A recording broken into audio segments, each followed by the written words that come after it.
Саламатсыздарбы, урматтуу кыргызстандык жердеш мекендештерим. Менин аты жөнүм Чыңгыз Капаров. Урматтуу жердеш мекендештер, өзүңүздөр жакшы билесиздер.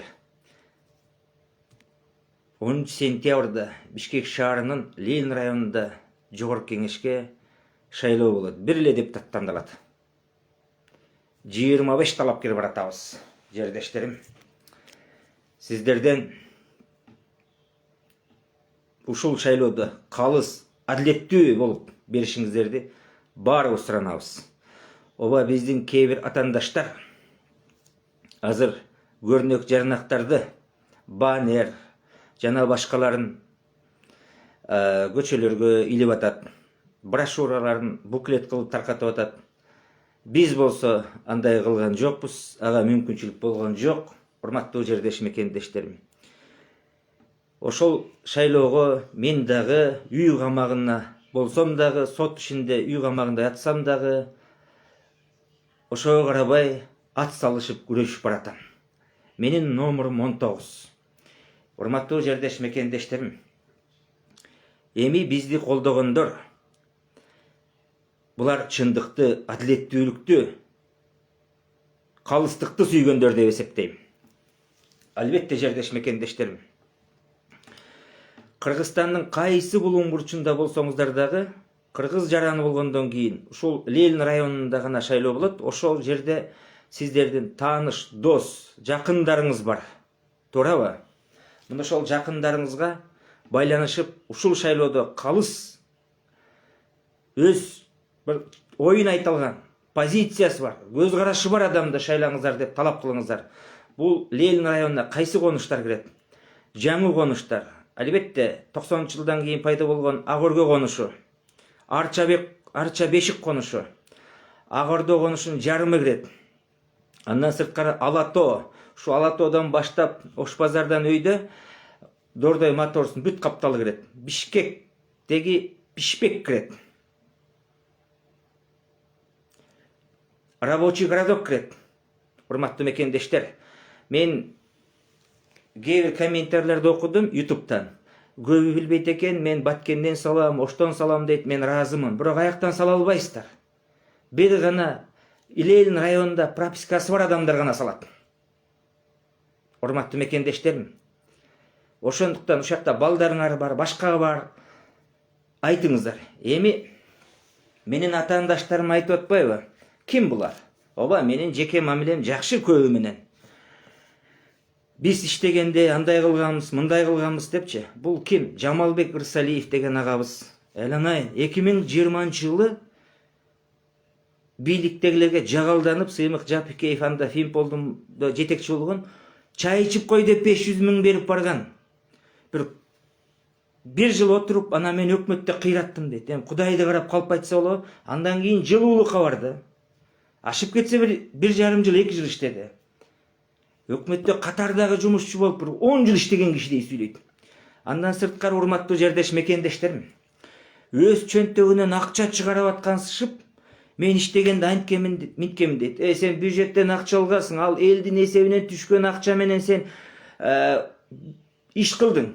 Кылсаң эгер кыйратып, гумпомош таркаттың, пиар кылып, телефонду көтөрүп алып жүрбөдүңөрбү? Уят да кичине. Руслан Тагайевди да айтам. Жеке мамилем жакшы. Кеп жеке мамиледе эмес. Биздин жеке мамиледен, достуктан, туугандыктан, мамлекеттин кызыкчылыгы өйдө турат, жердештерим. Ал да айтат, өмүрү мамлекеттик кызматты иштебей, бийликке жагалданып барып, аким болду. 1,5 жыл, 2 жылда эмнени түшүнөт аким болуп? Кудайды караса боло. Карганбек Самаковдун баласы бар тат, Кубан Самаков. Ал деген мекенди коргоп, жерди коргоп, түрмөгө отурган эмес. Атасы 3 жолу депутат болуп, менин билишимче. Чүйдөгү жердин баарын сатып алып, көп жерди. Мына Байтиктен, Объезднойдон келатканда сотугун $100 сатып алган, сотугун. Кийин сотугун $1000 ашык саткан. Элестетип көрүлөсүздөр, 5 сотук алсаңар канча каласыңар? $500 калбайсыңар да, туурабы? Мына 20 гектар, 30 гектар жерди сатып алып, андан көп жерлер сатып алып, байлар $100 сатып алышып. айдоо жерлерде. Кийин ошол трансформация болбой чыр болуп, эл дептеп алдап көчүрүп барып, кымбат сатып, анан ошонун айынан камалган. Анан алардын жардамчылары мактанып атат. Ошол Самахов кантип депутат болгон? Майрам Акаева, ал таластан туура. Карганбек Самахов экөөбүз бир айыл өкмөттөбүз. Ал киши Майрам Акаеваны сиз таластык жетиген экенсиз, мен нарындык жетигенмин, иниңиз экенмин, мени колдоп коюңуз деп жалынып барып депутат болгон. Ошентип депутат болуп жүргөн. Кийин Атамекенге Өмүрбек Чиркеевдин артына жабышып атып депутат болгон. Бирок кыйраткан эчтекеси болгон эмес. Анан ошол акчанын баарын жеп алып, башына иш түшкөндө мындан кантип кутулам? $100 миллион таап, анан акыры мана сатабызды ЮНЕСКО киргизген чындык. Башка мактана турган иши жок анын. Мынакей урматтуу мекендештер. Ошонун сотуна барып жүргөнгө эми мен сыйлаган эле маданият кызматкери, Кыргыздын чыган куудулу агаларыбыздын бири Күмөндөр Абылов байкебиз мактап жазып атат. Мен ал кишиге нааразычылыгым жок. Бирок Самаховага мен өз оозунан уккам. Менин жеке адамдардын жашоосу менен ишим жок, туура. Канча аял алат, канча күйөөгө тиет, мен ал ишим да жок. Мен кылган ишин айтайын да. Сотко барып жүргөн кезде Самахов минтип айткан, өз оозунан уккам. Эми Күмөндөр байке айлаш жок кол деп атат. Мен Күмөндөргө нарындан чыккан Чарли Чапли деп $100 000 көп акчага үй салып берген, бир да басып келген жок сотко деп. Эми ошону акташ үчүн азыр колдоп, сулуу кызды мактагандай жазып атышат. Баракелди. Эми ушул Күмөндөр байкелер түшүнтпөй эле койсо болмок. Анан мен ушул силердин кандидаттарыңарга эмне тили жокпу, чындыкты айта турган. Же силер 2000 сом алган, же 15 000 сом алган агитаторлар, же 1000 сом алган сатылган 200-дүүлөр силер депутат болосуңарбы? Кыргыздын келечегин ойлобойсуңарбы? Şu 1000 сом, 2000 сом алып атасыңар, bir үндүктүн баасынан да төмөн түшүп калдыңар. Эки тоок келбейт. Бет болуш керек да. Центризбиркомго 21-inde Чучугулак кармады. Ошондон Самаховдун баласы келди. Тагаев келди, Ырсалиев келди. Мына ошондо кандидаттар бары билет, Ыргал Кыдыралиев эжелерибиз. Мен ошол жерден айттым, мага бийлик колдогон 5 кандидатты дебатка чаргыла, Чучугулак жок. Чыгып берсин дедим. Алар Ырсалиевди айттым, өзүнүн бетин айттым. Тагаевди, Руслан Тагаевди. Кимди айттым? Самаховдун баласын, жанагы Алмаз Аскар уулун Током Мамытовду. Унчукпай отурушту. Током Мамытов албетте келген жок. Өкүлдөрү келиптир жана Аскар уулу Алмаздын. Урматтуу мекендештер, жогорку кеңешке койтуп программа жазып бартат. Анын баары ишке ашпайт. Кантип ишке ашат? Мен Ленин районунда муну оңдойм, тигин оңдойм деп атышат. Жомок. Руслан Тагаев айтып атат, мен иштегенде эмнен иштеп кыйраттым? Сен бюджетке бөлүнгөн акчаны бир аз кыймылдатканың эле болбосо, сүрөткө түшүп, жанагы чала доконсалары менен сүрөткө түшүп чай ичкен эле болбосо, эмнени чечтиң? Аткаруу бийлигинин милдеттерин түшүнгүчө убактың өтүп кетти байкеси. Кичине уялбайсыңарбы? Ушул силер колдогон кандидаттардан кемпироват жөнүндө суроо берилечи, билбейт. То есть унчук албайт. 4 пансионат жөнүндө суроо берилечи, унчук албайт. Унчук албайт. Жанагы Олжобай Шакир деген агабыз мыйзамдуу камалдыбы же мыйзамсыз камалдыбы деп сурап көрөлөчү, унчук албайт. Мен так кес айтам. Мыйзамсыз камалды. Биз эмне сүйлөгөн үчүн, чындыкты айткан үчүн камала беришибиз керекпи? Эми үй камагына чыгарса, сүйүнүп атасыздар. Үй камагына чыкты депчи. Мына мен үй камагында Бишкектен чыга албай отурам. 5-inde сот болот. Мына бүгүн 3-өө чыгыптыр. Чыкты кемпироватчылардан. Кудай кут кылсын. Дагы 11 жатат. Жогорку кеңешке кичине талашып бара турган адам керек го акыры, туурабы? Сүйлөй турган, чындыкты талаша турган, элге керектүү мыйзам жасап турган. Ал мыйзамдарды айтып берем. Мына суу жок деп койду эле жайында Арча бешиктен. Мына азыр эми араң кичине бериле баштады. Жаан жаагана байланыштуу. Алып барып жөнөкөй кишилерди алып барып камап салдыңар. Бир активистти камап койдуңар. А деле бийликти колдогон активист болчу. Кийин эле Зая Пошки деп чыгыптыр биз түрмөдө атканда. Эми Кудайды караш керек да, туурабы? Ошол комбиндин жетекчиси айтып атат. Ошо жайында мен көрдүм соц тармактардан. Сууну биз августтун 15-теринен кийин беребиз деген. Эланайын, суу кайсы убакта керек? Ооба, суу баардык убакта керек. Бирок августтун 15-20 кийин мына сентябрь болуп калды. Суу ичкен, жеген, жууганга эле келет, ичкенге, жуунганга эле. Суу эң негизгиси апрель айынан баштап ушул августтун 15-ине чейин керек го суу. Айдоо жерлерди сугарасың. Чөп чабык болгон жерлерди сугарасың. Жер жемиштерин сугарасың. Ал убакытта берип салышып башка жакка мамлекеттерге. Анан кыйраткан августтун 15-теринде дейт. Эл далдаганын чеги болот го. Ошол Акылбек Үсөнбекович 2022-жылы айткан. Биз солярканы дейт, жазында айтып атат. Күзүндө арзандатабыз дейт. Солярка кайсы убакта керек? Жаздан баштап октябрга чейин керек. Ошондо жер айдоо болот. Оор техникалар бар. Биз агрардык мамлекетпиз 70%. Чөпкө, буудай айда, арпа, жер айдагандын баары кыскасы. Трактордун, комбайнын баары солярка менен жүрөт. Мына ошол жастан күзгө чейин керек болчу.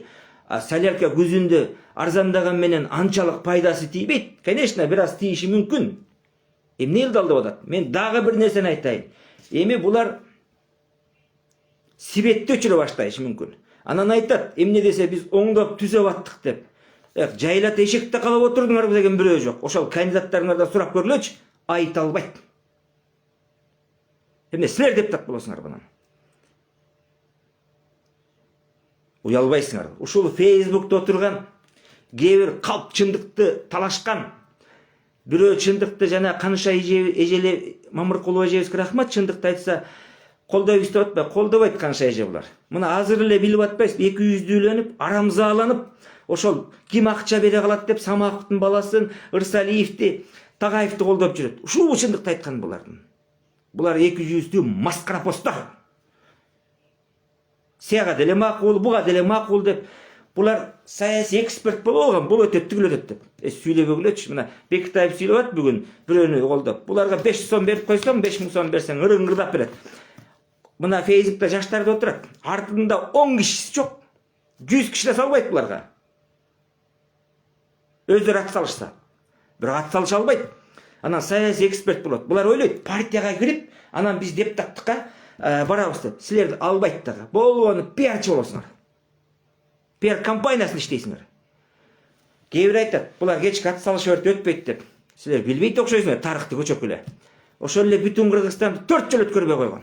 Акыры жеңип келди го 2020-жылы Сооронбай Шариповичтин убагында дагы. 2021 жалгыз оппозициядан. 2010 өткөрбөй койду Жогорку Кеңешке. 2011 президент өткөрбөй койду. 2015 Жогорку Кеңешке өткөрбөй койду. 2017 президент өткөргөн жок. Ошол бүтүн Кыргызстандын жетекчисинде өздөрүнүн партиясындагы. Бакиевдин убагында Атамекенде өткөн. Аны да өткөрбөй койгон. Биз мыйзамдуу күрөшкөнгө укугубуз бар. Жөн эле соц тармактан сындап койгонду баарыбыз билебиз. Бирок күрөш колуңан келеби? Билимиң барбы? Күрөш. Урматтуу менин колдоочуларым, адилеттүүлүктү, чындыкты сүйгөн колдоочуларым. Сиздерди биз уят кылбайбыз. Мына биз алдыда баратабыз. Муну кандайча? Менин штабым да жок. Ага мүмкүнчүлүгүм да жок азыр. Биздин брошюрабыз, буклетибиз да жок. Биздин баннерибиз да жок. Булар мен баннердин арын кыйлып көргөм. Мени менен күрөшпөй баннерлерин тутуп кеткен. Ошон үчүн илген жокмун. Эл тараза эл чечсин дедим. Эми биз кантип алдыга кетип баратабыз? Мен билген эмесмин. Центризбиркомдон баягы КТРге 10 мүнөт кайрылганбыз. То есть КТРден. Ошону Центризбирком сайты, КТРдин коомдук каналдын өздөрүнүн сайты чыгарыптыр. Биз алдыда кетип баратабыз. Карап көргүлө. 10 миңден ашык киши көрүптүр Центризбиркомдон. Беркинен 4 миң. Бирөө да жетпептир. Беркилердикин. Азыр Facebook'та көбүнүн пропискасы жок, уруп колдоп атпайбы беркилерди. Аларга ишенбегиле. Саясий эксперттер эмес.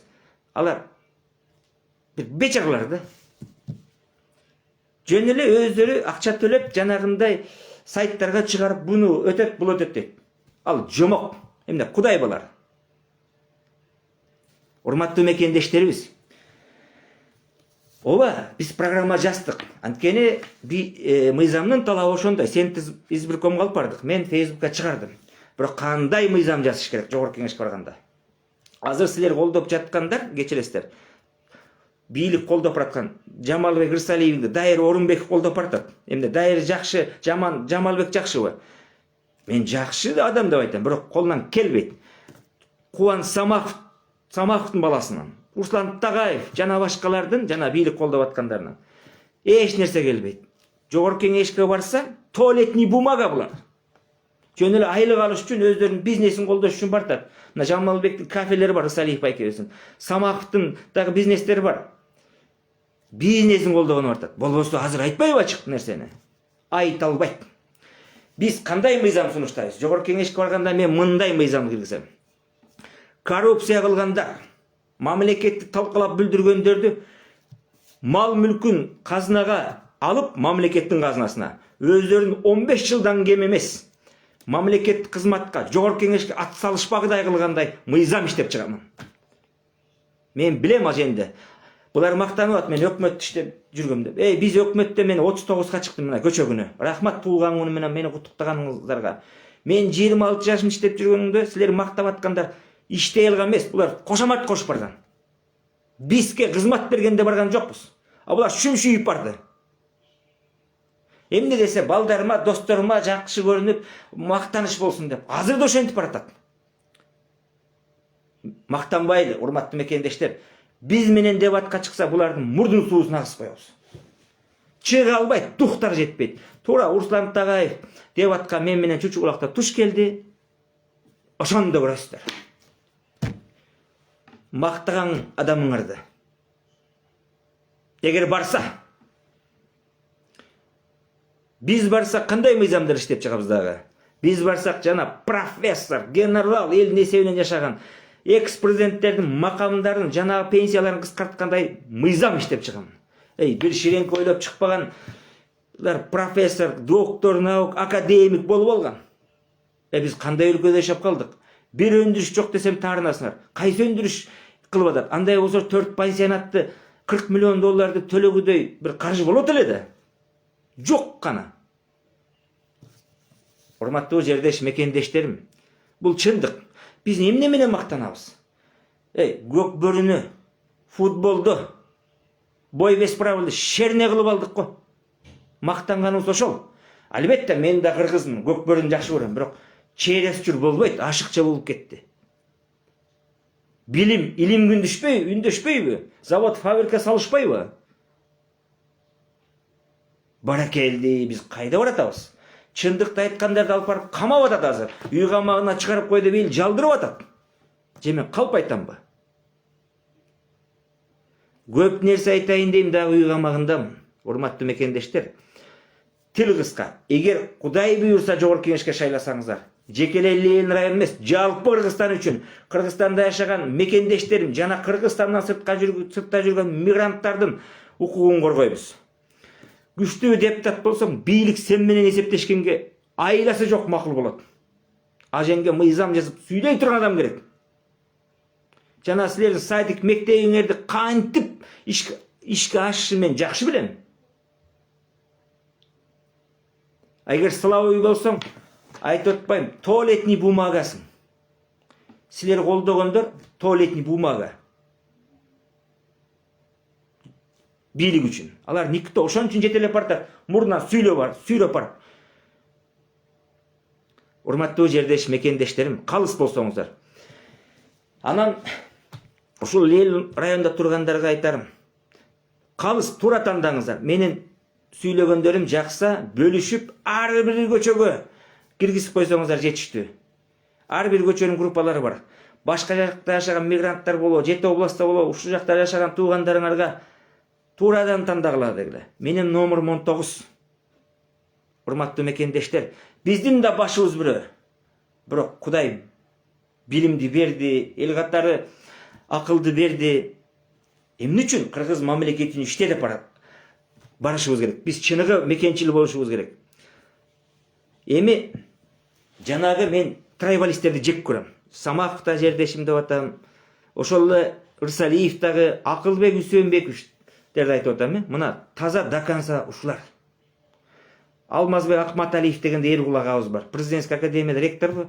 Мына таза до конца. Булар баягы апенди эшегин жоготуп кайра таап алгандай эле да. Акаевдин абагында 10 жылдан ашык ректор болду Нарында, университетте. Акаевдин мактады, оппозицияны жамандады. Бакиевдин абагында дагы ректор болуп, 15 күн губернатор болуп, 2010 революция болду. Кайра келип президенттик академия ректору болуп алды. Кайра келип ошол убактылуу өкмөттү мактады.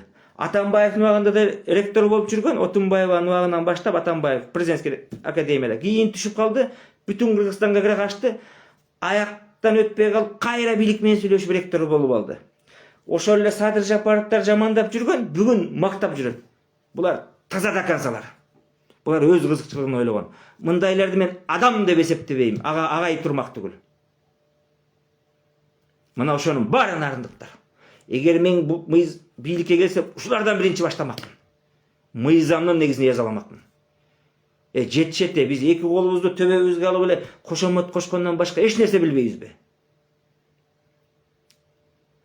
Дагы айтам, ушул рас болду. Facebook'ta отуруп, көп мен кантип ушул друзьяларды жоготом дедим эле. Көбүн жоготтум, 200'лөрдү. Друзьядан чыгарып салдым. Дагы жоготом, тазалай албай аткам. 200'лүктүн чеги болот. Маскара посттуулуктун чеги болот. Мына азыр чындыкты айткан сайттарды жаап атат. Булардын кандидаттарын сулуу кыздай мактап баратат. Турмушка узатчыдай болуп, күйөөгө тие турган кыздардай кылып. Ушу кантип болсун? Өздөрүнүн тили жокпу? Мен тиги жеңге турба салып берем, бул жеңге муну кылам деп, колдорунан эчтеке келбейт. Капут өзүнүн чөнтөгүнөн бир иш кылгансып сүйлөшөт. Жетишет. Урматтуу мекендештер, туура күнүгө чыгып сүйлөп тургубуз келет. Бирок сиздер да мен түшүнүңүздөр. Биз үй камагындабыз. Ошол аркандан, курчоктон бизди чыгарып туруп жогорку кеңешке киргизиңиздер, анан сүйлөгөндө, мыйзам жазганда ошондо көрөсүздөр. Bir депутат болсо да bir чындыкты айтып, 5 депутат болсо да чындыкты айтып талап кылган жакшыбы? Же барып элдин эсебинен инвалидтердей болуп акча алып, кабинет алып, машина алып, үй алып, жөн эле туугандарына мактаныш үчүн барган депутат жакшыбы? Силер жеке мамилеңерди тыштагыла. Мен жаманмынбы? Мени шайлабагыла. Өзүмдүн кызыкчылыгымды ойлосом. Эгерде мен өз кызыкчылыгымды ойлогондо аким да болмокмун, депутат да болмокмун. Эчак партия берген кызматына бар, партиясына кошулуп алып. Жок, анткен жокпуз. Ушул өзүбүздүн атка татыктуу болуп, биз дагы таза эмеспиз. Туура, адамдын баарында кемчилик бар. Жипке тискенде эле бир таптаза адам жок, пайгамбар эмеспиз, бирок жаңылганбыз. Бирок эми чындыкты талап кылалы, туурабы? Силер колдогон кандидаттардан дагы сурагыла. Эч нерсе айта албайт. Бизди агыткыла. Айтып атышат, мен өзүңөрдүн балаңармын, баланча конуштум, баланча Кыргызстандын жеринин кулунумун деп атат. Туугандар, булар кулум болсо, мен Кыргыз элинин атымын. Бышып жетилдим. Эл токун токтуп иштеткиле. Кулун жетилгиче чоңойгуча көп бар. Жүрө берсин кулун бойдон булар. Туура айтат, кулун унча калбайт. Жаштары менен улуу болсо да биз бышып жетилдик. Силер бул ошолорду колдоп аткандар, же бийликтин туура эмес жагын колдоп аткандар, силер уялбайсыңарбы? Эртең айгыр кулун туйт десе деле туура дей бересиңерби? КТРиңер баш болуп. Же Кыргызстандагы эшектер пил туйт десе деле туура дей бересиңерби? Уялбайсыңарбы? Мына ошол Жамалбегиңер дагы айтам. Дайыр Орунбеков колдоп бартат. Туманбаев колдоп бартат. Рас болду, 5-6 колдогону голо сачыранды болот. Биз алдыда кетип баратабыз. Мени колдогондор, адилеттүүлүк, чындык сүйгөндөр, мен силерге башымды бийик көтөрүп айталам. Каалаган кандидат мен менен дебатка чыкса да даярмын. Кайсы жерде болбосун качпайм. Кандидаттар, анан кээ бир кандидат эместер айтып атат, кандидат болсо макул болмокмун. Жана эми ар кандай сүйлөп атышпайбы? Ажеңге көп эмгек кылыш керек. Күрөсүн төлө, дипломдорыңдун копияларын алып бар, документтерди толтур, анан сүйлөгүлө. Мени колдогондорго сиздерге терең ыраазычылыгымды билдирем. Баарыңыздарга аманчылык каалайм, жакшылыктарды каалайм. Бизди колдогондор, адилеттүүлүктү сүйгөндөр, чындыкты сүйгөндөр. Мен силерди уят кылбайм. Жана Кыргызстанда жашаган 7 областтын адамдар, ушул жакта Ленинск районунда туугандарыңыз болсо айтыңыздар. Менин номерум 19. силерди уят кылбагыдай, алар менен талаш тартышкадай билимим да, духум дагы жетет. Азыр көп нерсени айта албайм, мени туура түшүнүңүздөр. Бизди бөлүшүп туруңуздар. Анан YouTube каналдары бөлүшүп турсуздар, рахмат. Номер 19-ту да кошуп койсоңуздар, Ленин районунан шайлоочу деп менин жардамым болот эле ошол сиздердин. Мага жардамыңыздар болот эле. TikTok'ка да чыгып сүйлөйм азыр. Instagram'га да чыгып сүйлөйм. Ушинтип өзүбүздүн үйгү ишти жүргүзө берели. Анан менден сурап атпай, штабыңыз жокпу деп. Жок. Мен бирөөнө акча да албайм, акча да бере албайм. Кээ бирөө калп айтып, алардын фейктери же жана кыз келиндерди киргизип алып жамандап туруп атпайбы? Өздөрү чыга албайбы эмне? Эмне тили оозу жок булардын. Духу да жетпейт. Нарындан да ушинткен кыз келиндерди калпчынды койгулаштырып, менен эч кимге карызым жок. Эч нерседен корко турган эч нерсем жок. Кудайдан корком, элдин убал соогунан корком. Алардай коркоктук эмеспиз биз. Бир туура эмес чагы болгон адам ушинтип чыгып сүйлөй алабы? Карызы бар адам жок, айта албайт. Силердики калп айтып жүрүшөт. Эми Кудай буйрса баары жакшы болот. 10 сентябрда, ушул жылдын 10 сентябрында шайлоо болот. Ошого туурадан тандап добушуңуздарды кайдыгер карабай барып бериңиздер. Балдардын келечеги үчүн.